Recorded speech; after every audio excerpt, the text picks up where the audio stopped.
for science, for soul, and for success. You've been listening to The Sweet Spot. Welcome back, Sweet Spotter. Welcome back to the final episode in our series, Break the Barrier. This is episode 7 of 7 on Slow Down Sunday, where we're going to take stillness, surrender, silence, solitude, and the solar system and figure it out. Figure it all out. We're just going to figure it out.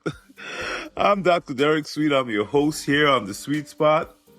It's been my joy, my absolute privilege to work alongside you, to walk alongside you, to sit with you, Sweet Spotters, as we unpacked breaking through barriers. Take a breath with me. In through the nose and a slow exhale out through the mouth. Not the shallow kind of breathing. We're going to try that one more time, because when you take an inhale all the way in, down into the diaphragm area, and then you let it out slowly with a really slow exhale that's longer than the inhale, you are slowing down your breathing. And in so doing, you are resetting your nervous system. You're sending a message to your vagus nerve, the longest nerve in the body. And you're telling yourself, hey, it's going to be okay. It's going to be good. This is good for you. So when you take a breath with me, a real one, you're not wasting time. You are resetting, recalibrating, and refreshing like we talked about yesterday. If you didn't hear Self-Care Saturday yesterday, there's still time. There's still time. So as we close out this series, this wonderful series we've been doing on Break the Barrier. Look, I just want to remind you, you showed up on Monday. You faced turbulence and you didn't flinch. Tuesday, you rewrote the internal code that had been running your decisions without permission. On Wednesday, you walked into resistance and held your composure when everything around you said react. On Trust Yourself Thursday, you learned to trust the signal underneath that noise. And Friday, you pushed through the finish line when your body and your mind wanted to quit. Yesterday, you learned that rest isn't the opposite of breaking barriers. It's what makes the barriers stay broken. And now here we are, beautiful souls, Sunday, the final episode, the capstone. And I'm going to do something different today. I'm not going to push you forward. I'm not going to invite you upward. Today we're going to talk about 5 things: stillness, surrender, silence, solitude, and the solar system.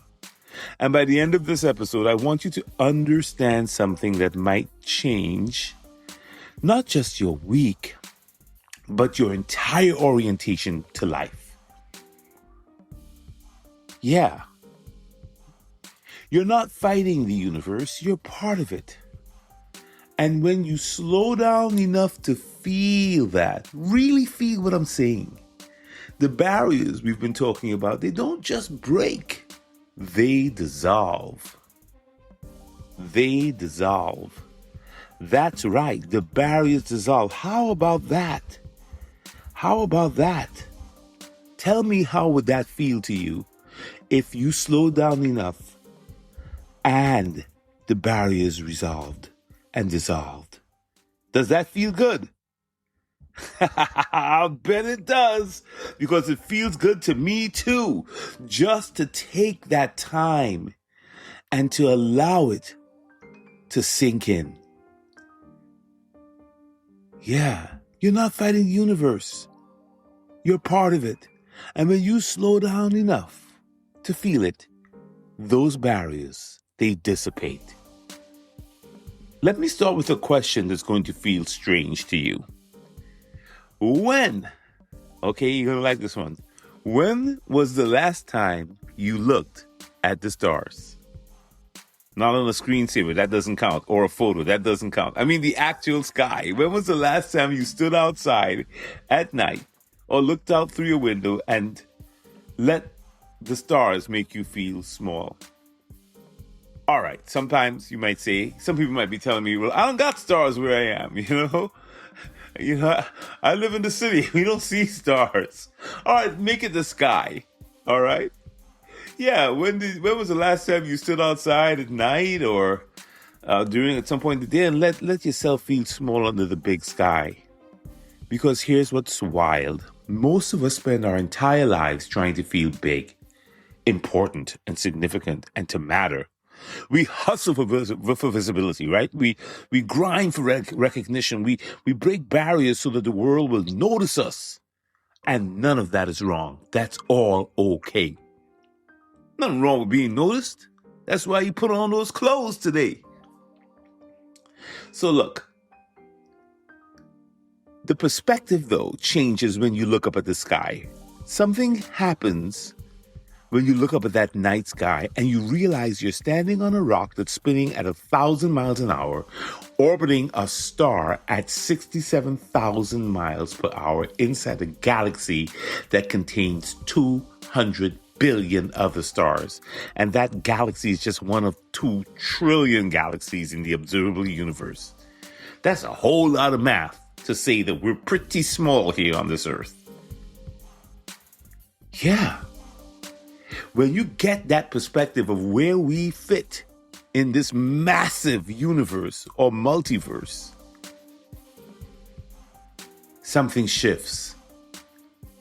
I'm not saying your problems disappear, but they resize. I'm not saying the barriers vanish, but they stop feeling permanent, right? And for the first time all week, maybe all month, maybe all year, we can exhale. We're not giving up. It's because we're remembering something that we forgot. We're a part of something so big. We've been fearfully and wonderfully made, but it's a huge universe. It's so much bigger than what we have to do today. It's so much bigger than what we're facing. It's so much bigger than what we're dealing with, even though what we're carrying does feel big to us. When you zoom out and you go up 1 trillion miles up, or we're a speck. And this is what the science gets really beautifully. Because the universe isn't just big, it's rhythmic. And your body knows that. So deep inside your brain, I'm going to get geeky for 1 second. Deep inside your brain, just behind the bridge of your nose, sits a structure that regulates so much of our lives. It's called the SCN, the suprachiasmatic nucleus. It's about the size of a grain of rice. Tiny. And it is the master clock of your and my entire body, this suprachiasmatic nucleus. Every cell in your body has its own internal clock. Your liver, your heart, your lungs, your skin. They all keep time. But it is the SCN, the suprachiasmatic nucleus, that's the master conductor. And what does it take? What does it take for this thing to work? Where do you think it's getting its cue from? Light. Yes, specifically the light of the sun. Absolutely, sweet spotter. When sunlight enters your and my eyes in the morning, it's hitting these specialized receptors in the retina that send a signal directly to this SCN, this suprachiasmatic nucleus. And then this SCN tells the entire body, it tells your body, hey, it's time to wake up. It's time to release cortisol. It's time to activate.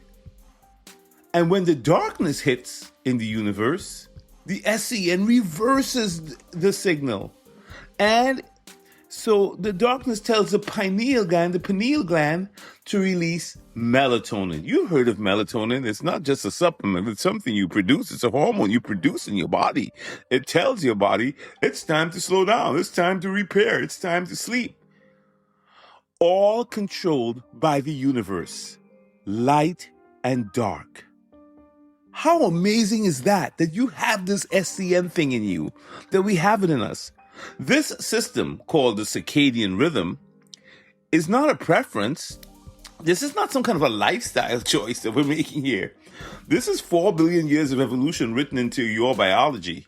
It's the earliest organisms on Earth, the single-celled life, ancient ocean organisms, already had light-sensitive rhythms. Before there were brains, before there were even eyes, before there was anything we would even call consciousness, life was already synchronized with the turning of the planet. You and I, built for rhythm, day and night, effort and rest, output and silence, up and down, left and right. Just think about it. It's not just good advice. It's your biology, it's your cosmic design. And here's the problem. Here's the real problem. It was simple back then, right? You got up in the morning, the light was up, you went to bed, it was dark, you farmed, whatever. That's not what's happening anymore. We've broken that rhythm. Artificial light. I live in a city that never sleeps. Okay, just artificial light. Blue screens at midnight. Notifications that are arriving at 2 a.m. TVs that are on all the time. Work emails that are arriving before sunrise. We've disconnected ourselves from the very cycle that our bodies were designed to follow. The body is simple. It knows when it's light and dark, and it puts you to sleep and wakes you up based on that. But we have reversed everything because we control artificial light.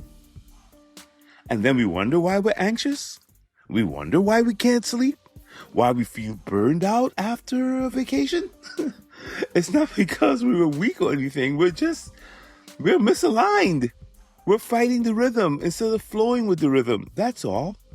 And that's why we call Sunday here on the Sweet Spot, Slow Down Sunday. Slow Down Sunday, not just a nice idea. Slow Down Sunday is a really intentional idea of biological realignment with the way the universe actually works. Yeah. So these pillars that I'm talking about, stillness, and I'll do them one by one. Stillness. Stillness is not the absence of movement. It's the presence of alignment. All week long, we've been moving, breaking through, pushing forward, executing under pressure. You know what you've been doing all week. All of it was necessary. Getting the job done, getting in the car, getting on the train, getting on the bus, getting to work, but not being still. No chance for neural replay like we talked about yesterday, where your brain can consolidate new patterns. There's so little time to rest. But stillness is where the architecture, the memory, all of it gets built. When your body is still, when you stop scrolling, you stop planning, you stop executing, you allow your nervous system to reset. And your default mode network starts to calm down. Yeah. So that's the idea of surrendering to the moment, of being silent, of allowing stillness to come in.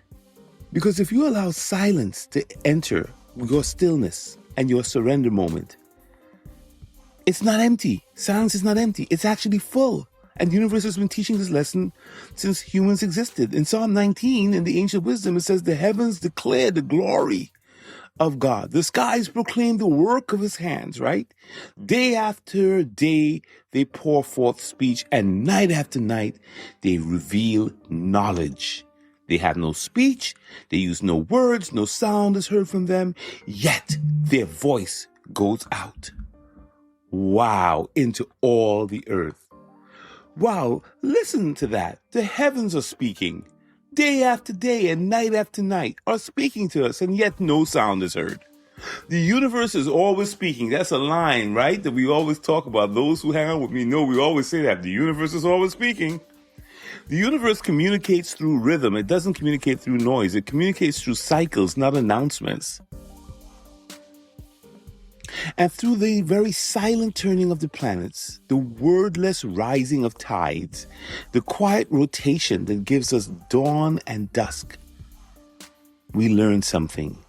That's where our deepest knowing comes from. All week, we've talked about the signal under the noise. All week we've talked about barriers.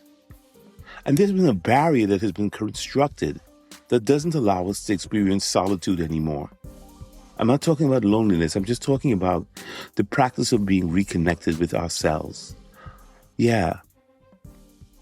All week we've been in busyness with our barriers, with our audiences, with our obligations, with the voices in our head, with the pressures of performance. And every one of those things matters. I'm not saying anything is wrong. It's just that they really do take over. And solitude is hard to find. You see, solitude is not asking for anything. It asks for nothing. Solitude just says, hey, you don't have to be anything right now. You don't have to perform. You don't have to produce. You don't have to respond. You just get to exit and chill. And in that time, you can be repaired. You know, the neuroscience shows that solitude, genuine, chosen, unstructured solitude, reduces the activity of the brain's monitoring networks. It calms the brain down. The brain quiets down. And when they do, the creative and integrative work of the networks in the brain actually light up. Some of the greatest breakthroughs in history come not just from my mom, who tells me that she sleeps and she gets great ideas in the morning. And boy, that's so true. But some of the greatest breakthroughs in history come not from grinding harder, but from walking and taking it easy by yourself alone. You know, Darwin did this. Charles Darwin. Einstein did this. Beethoven did this. They were masters of being in solitude. Even Jesus in the Word and the ancient wisdom took back roads and found time to be alone, isolated. Today, it's Slow Down Sunday. How about giving yourself some permission to be alone with the universe? Not lonely. I don't want you to be isolated or anything like that. Just alone. Just be intentionally alone for, even if it's just like 20 minutes. Just let your brain stop performing for an audience. Stop doing something. Just be. Just be. And if you can do that, you can do nothing. You might just accomplish everything that you're seeking to do. Sometimes your performance needs this reset where you unplug so that when you get plugged back in, you're ready to go.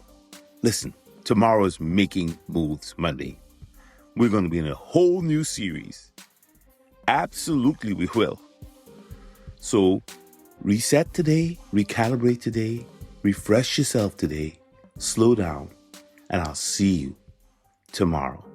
This is Dr. Derek Sweet, and you're listening to The Sweet Spot. For science, for soul, and for success. Subscribe and share.